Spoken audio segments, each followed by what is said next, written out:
is practice?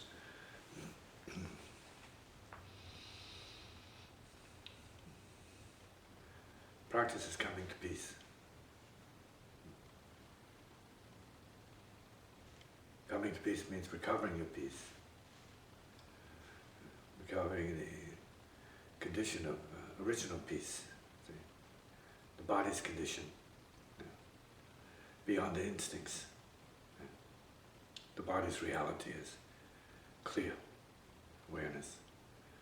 The rest that happens is karma, instincts, and all kinds of machinery, which shouldn't be allowed to run the body, particularly. But when the karma is good and the body's run properly, instincts are more or less consistent with what is good for the body and good for the mind and good for the spirit.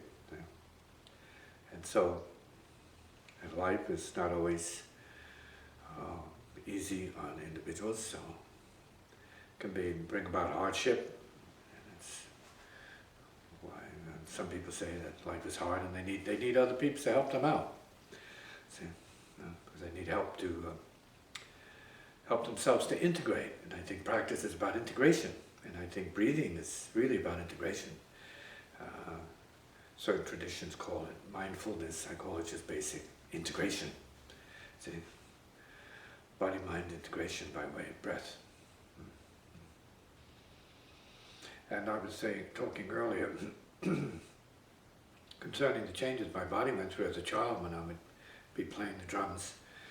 And I'd feel these forces start to emanate.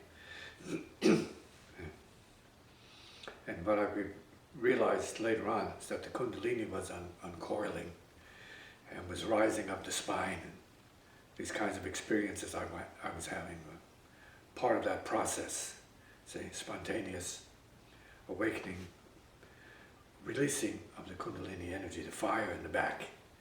You got fire in the belly, fire in the back. And so that obviously was part of my awakening to those forces and realities that later on in yogic studies and yogic practice became much more aware of as part of the transformational process. See? Sometimes it can be awakened spontaneously. Sometimes you have to work hard to get any sense of evidence to the fact, see, for oneself.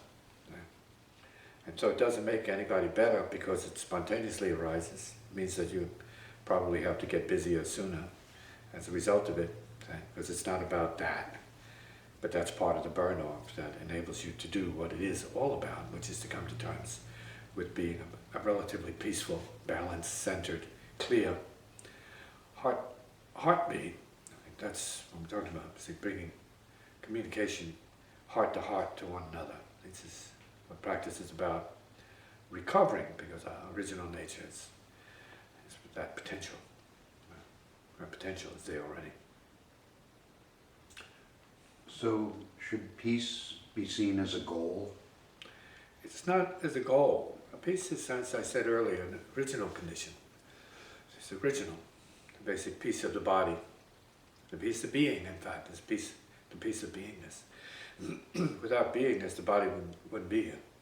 So there has to be some kind of already existing integration that enables your body to hold together. Let's call it gravitational forces, or electromagnetic forces, interactive in such a way where there's cohesion and, let's say, atomic cooperation, resonance, in other words. So we have access to the resonance, sound, breath, light, all of these forces, gravity, levity, all of these forces relatively work on and within the body and throughout the body to test our human adaptation to the earth plane of consciousness. And that means we're under all kinds of stresses to continually balance ourselves out, be at peace and be in such a state where we are living the peace, see, of the heart, say, to one another. And so breath is key to this again. Balance is also part of this. And sometimes you can do that with a thought. Just looking at something can help you balance. Realign yourself so that you're not in stress. You're not just one way or other. You're not in an extreme state. So you're more relaxed and calm. So this is part of the process. And it's because of the calmness, I might say, that because of the calmness that we're able to see things more clearly and more effectively, maybe even more directly. And so, yes, it's really about practicing to prepare yourself for more clear intelligence functioning, more positive body functioning, see, and more, say, balanced emotional functioning. So would a sense of peace mean the elimination of all problems, or does that coexist with one's problems? Well, we can say there are no problems, or problems are maybe a state of mind or perception, because it is clear that what appears to be problems when you're younger aren't problems later on. So we want to make sure we can distinguish between imaginary problems, psychoneurotic problems, from real problems. Now, although that's a real problem for some people, clearly, but real problems, things that you're trying to get beyond, survival issues, more serious psychological issues to get yourself trained to do something. Maybe you did better before and you lost, let's say, the ability to do because of some reason, some kind of karma. And so these are factors that warrant you having to make an extra effort to recover something. But when we're talking about peace and what's already built into us already, it's just a matter of settling into it and being aware of it and opening to it, and what it is shows up, becomes obvious to you. So sometimes you have to be in a situation where that's the case so you can see it more clearly for yourself. Okay? Sometimes instruction is necessary. Sometimes coaching is necessary. Sometimes disaster is necessary to stop a person, slow them down so that they can feel some stillness and less peace and less reflection as a result, and maybe have some clarity as a result of that, and change what it is that they're doing. They have the intelligence to be able to do that. Does peace represent a level that we aspire to attain? Peace is already the condition. Once you stop thinking about things, you're already at peace, let's say, if you're relaxed. It's already the state. It's already here. It's already present. Beingness.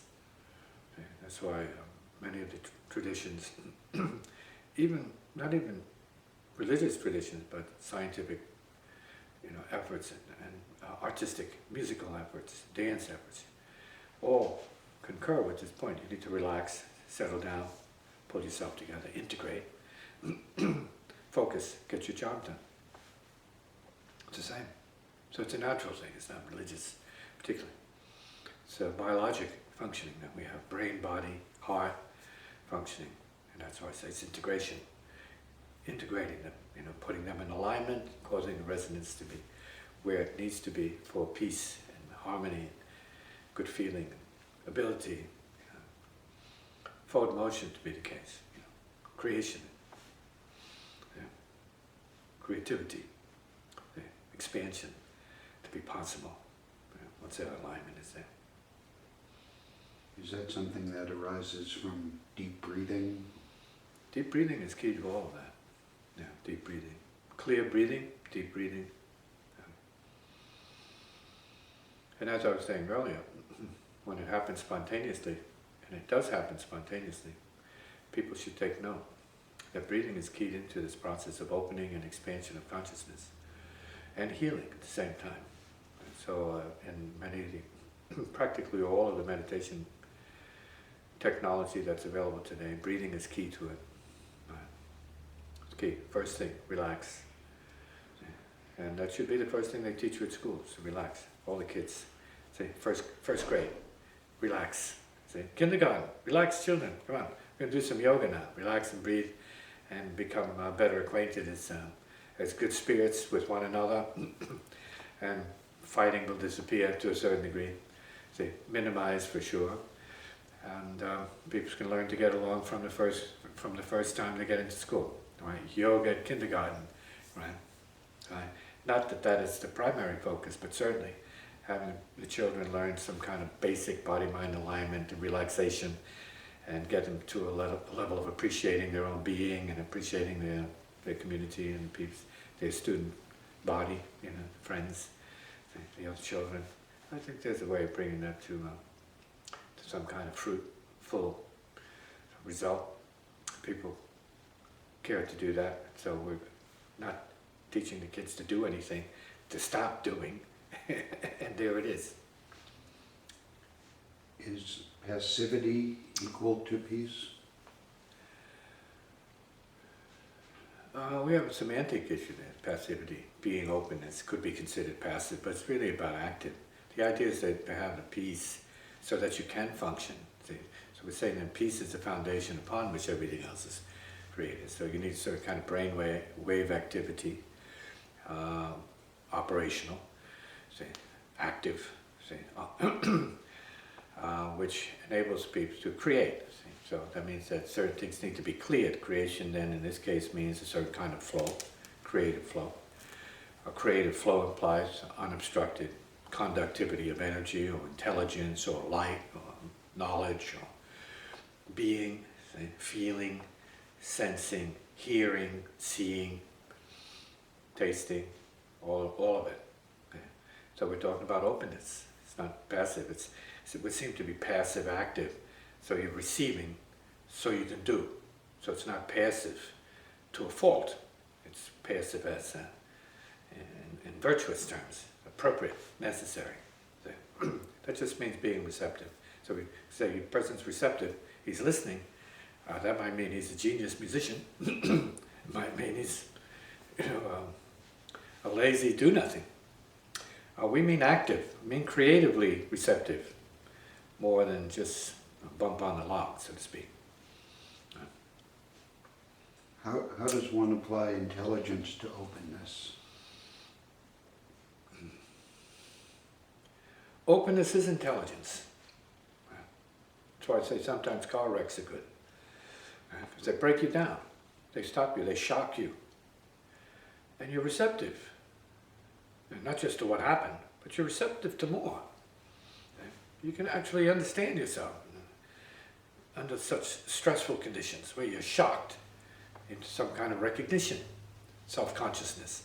But deeper self-consciousness, what am I doing here? What was I doing? How did this happen? That is intelligence. What is intelligence? How is intelligence? Why is intelligence? Who? When? Where? All of this is intelligence functioning. Intelligence is constantly going on. We can ignore it. Life is intelligence. This is spirit. Awareness, the stream of awareness. So it's all intelligence, but we aren't that open to it, to be that awake in it, to hear what it says when it seems like nothing's going on and then everything's going on. So it's both extremes and everything in between. Nothing, everything, and everything in between. It's all the intelligence functioning. Every perception, intelligence. So passivity and intelligence, don't know what you mean by that. See? Intelligence is ongoing. Passivity might be a mood or receptivity, and then doing is another thing. But it's just intelligence. See? Living intelligence, right? Living space. Yeah. It's not information. You might refer to or imply information. This is beyond information. It has more to do with realization, reality. Not that it's known in those terms. Again, it's life. It's just what is. And is openness to negative influences also a manifestation of intelligence? Absolutely. Pain, suffering, it's all manifestations of intelligence. All of it's informing you. All of it is wood for the fire. All of it's useful. All of it's part of the creation process. And any of it, at any time, even getting hit with a ball on the head can be sufficient notification that it's time to wake up, an indication. Say, hey, wake up, you were daydreaming and you didn't see the ball coming. And boom, you wake up and you laugh because you say, wow, that woke me up, this is cool. And you go on your way. Sometimes we need that. Nudges. Sometimes the spiritual nudges coming from inside. Sometimes they're given in dreams, and we forget it until we have a moment when we have a déjà vu, a recall of, hey, I've seen this before, I've heard this before, I've been here before. See, that means you were in the time before time. You were in subtle time, and then all of a sudden you're in physical time. You say, wow, it's amazing, astonishing. I know this, but I know I wasn't here before, physically. Okay? Everything's like familiar, so it's a paradox then. You're in this kind of dream world. But that's what it is. We're talking about being in the dream world and trying to make the most of it. Since we're in the dream world, and it's better to dream something positive instead of being in a pattern of suffering unnecessarily. People need to be awakened from that. And sometimes you're part of their awakening. Sometimes what you say is part of their awakening, or what you do is part of their awakening. And sometimes your disappearance is part of their awakening, as well as your appearance. So would it be one's karma or one's openness that leads an individual, let's say, in a wrong direction or negative direction? But that's your blood, okay? Your programming, your ancestral line. And maybe we can go further and say maybe a payment relative to the ancestral line, some kind of karmic debt of some sort. And then once this happens, there should be clearance and insight along with it, if it is what we're calling it. Okay? It becomes self-revealing. And you start to become informed by a certain type of intelligence. Say, wow, when I experienced this, it led to this, it led to this, and it cleared the way all of a sudden. And then you start reflecting, well, if that didn't happen, I wouldn't be here today. Wow, so it had to happen. So we get into it had to happen. See, viewing. As it had to happen. Like the past had to happen for us to be here. Birth had to happen. The Big Bang had to happen, otherwise you wouldn't be here. Everybody, anybody. See, so we're dependent upon the Big Bang, but what about the before the Big Bang? The pre-Big Bang. The pre-Bang.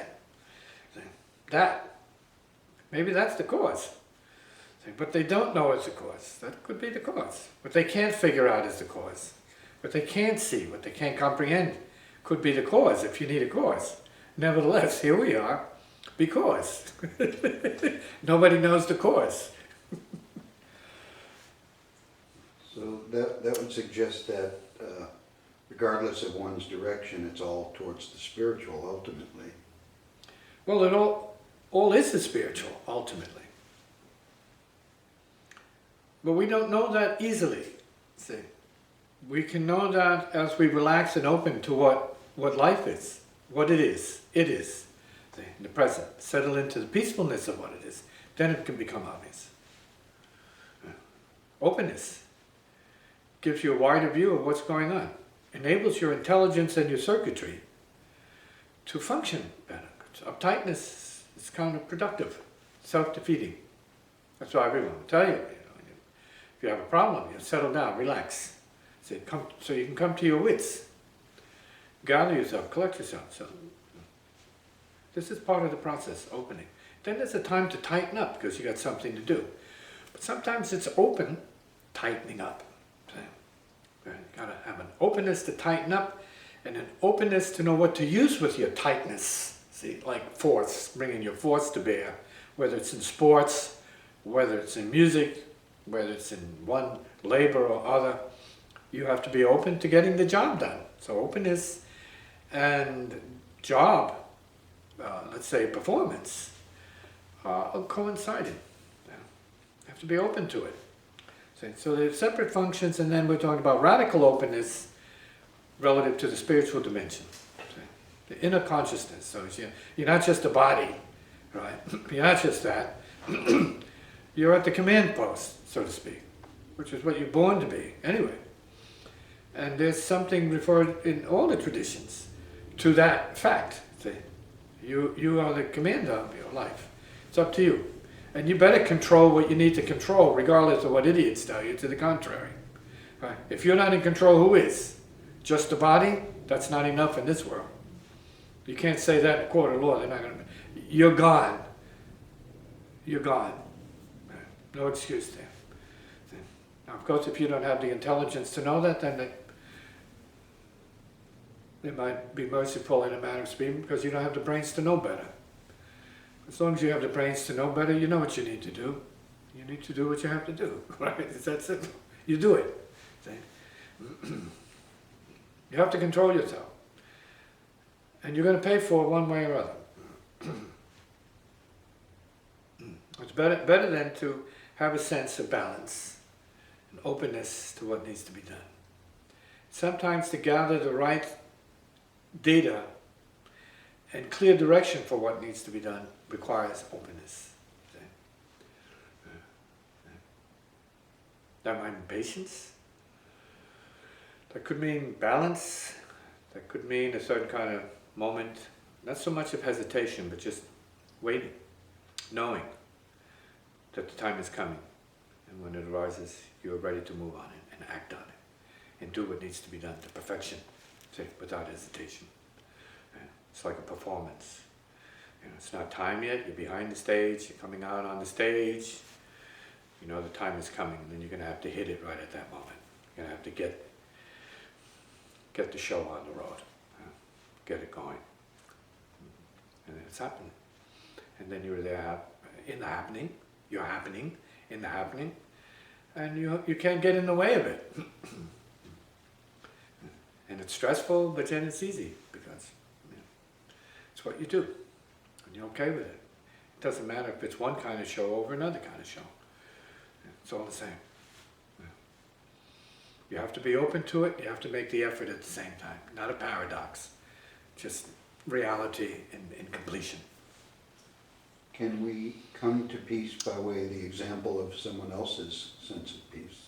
Of course. Of course. Watching the peaceful actually makes you more peaceful. If you look at animals, you feel their peace sometimes, but whether or not you want to resonate with that and say, wow, that deer is very, very peaceful, beautiful, fearless, right? Fearless and sweet.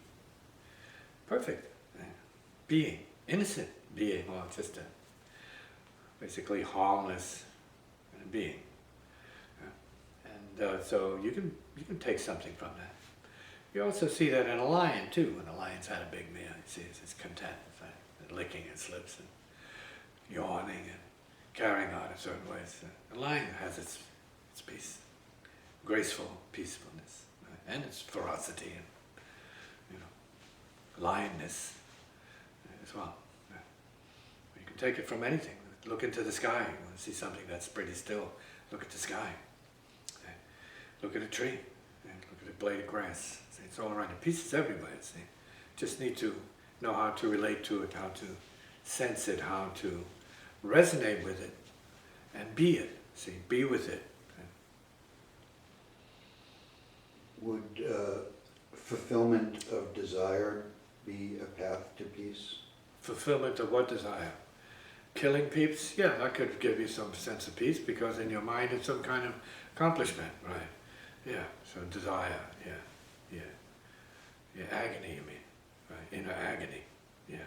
Agony, yeah, of course, it's all part of the peace. Suffering is part of the peace too. Or then could that same desire be the obstacle to peace?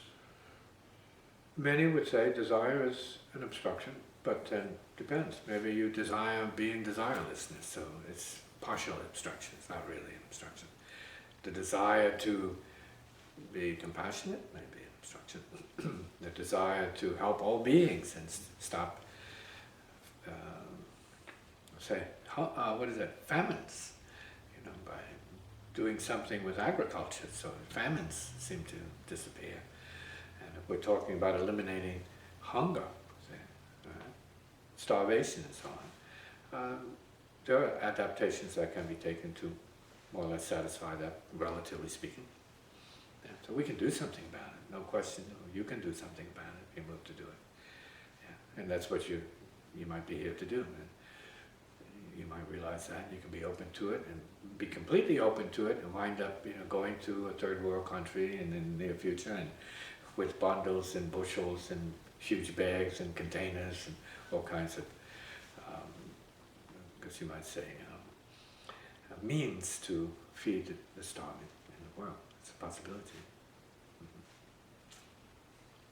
And for those who, as the saying goes, have never known a moment's peace, how do they know enough about peace to find it? Well, that's their peace. If we're talking about highly productive or those who we could consider to be overachievers, that is their peace. Doing is their peace.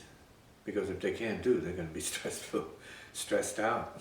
You know, creative people know that. You have to do in order to keep the balance. That's what creative means. See, continual balancing. See?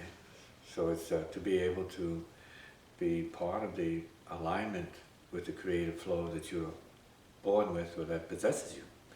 See? What your thing is, see? What your ideas, what your purpose is in some cases. You have to be in tune with it. You have to work with it. That is peace. Knowing what that is peace. Because you have people that don't know what they have to do, and it's very stressful, not knowing. You say, I don't know what I'm supposed to do, and that stresses them out. Yet there are other people who say, I'm doing nothing, I feel great about it. Right? So you have to learn how to use space and waste space. Right? You have to learn how to do that. So in that sense, does our karma define our peace? You can see that karma as peace, like your family. You're talking about your karma, you're talking about your family. You can find some peace in that. You can be fighting with your family and then only find peace there. You could be with your family and there's not enough happening and you're not finding any peace. Because you're so much at peace. Right? You don't feel you're productive. You don't feel you're producing anything. You don't feel you're useful enough. You're not working hard enough. So you have to balance these issues out with yourself, your body, mind, say, nature, your karmic nature, your inherited river of blood nature. You have to bring it into peace, bring it back to peace. See? And that can only last maybe, in some people's cases, for a few seconds, maybe a few days, maybe a short vacation. Then they have to get back on the treadmill and they got to start moving and keeping things going, right back to the assembly line, so to speak. You have to keep pushing, and that's what they're here to do. So you have to know what your function is and what your mission is, and then you do it. And you'll know when it's right, and you'll enjoy it. Say, yes, this feels right, this is what it is, and that can also last for a moment. And for some people, that changes. So that changes with the seasons. So now this season's up, so I can't do what I was doing, now I have to do this, and now I feel more peaceful. Sometimes these changes in some peeps can happen all within a day. So, oh no, I did that for an hour already, I got to change how to do that. It's all relative. The whole thing is relative. To who? To what? Why? When? Where? How? Relative. So then, let's say one being's peace, maybe another being's turbulence. One's life is another's death. One's food is another's poison.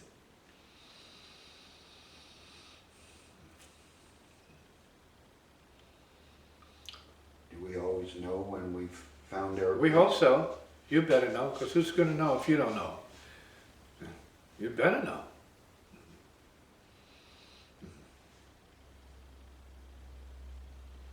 And what is the impact of a master on a student's peace? Depends on what you're talking about. Slave master? Good luck with your peace. You might be at peace when the slave master goes to his place and you're left in the barn out there, in the cotton field or whatever. If that's what we're talking about, yeah, then there's peace because you're left alone. See, loneliness is peace then. Yeah. Yeah. But that's not real peace. See? You're just left alone. Because the lonely don't have peace until they're with somebody that they can be one with. So it's not all alone or one with. See? And then you may evolve beyond that and say, well, I've been around all these people. Just now, I started with one, now I have a big family and I find no peace. And yet, in the beginning, I thought having someone to relate to and share with was peace. Because it was some kind of refocus from self to other. So it's a starting point. So from self to other, to family, to neighborhood, to society, to the country, the continent, right, to world and maybe galaxy. And and beyond that, because we're all of that. We're the entire idea of what it is. See? We're given that gift from the divine, see, to have a vision of the entire field. We are the total. It is with us. Jesus referred to it as the kingdom within, in a manner of speaking. See, the mind of God, or the imagination as the kingdom within. The creative imagination, of course. So we are that, of course, naturally. We're capable of recreating this universe, or destroying it. See, in the blink of an eye, unfortunately. We've had more heart and courage to maintain it for the time being. So we have some peace. So then, is peace an ongoing process as opposed to something we simply obtain and then retain? Stated already, it's an ongoing process. And when your body is really in agonic pain, then you know your peace is spent.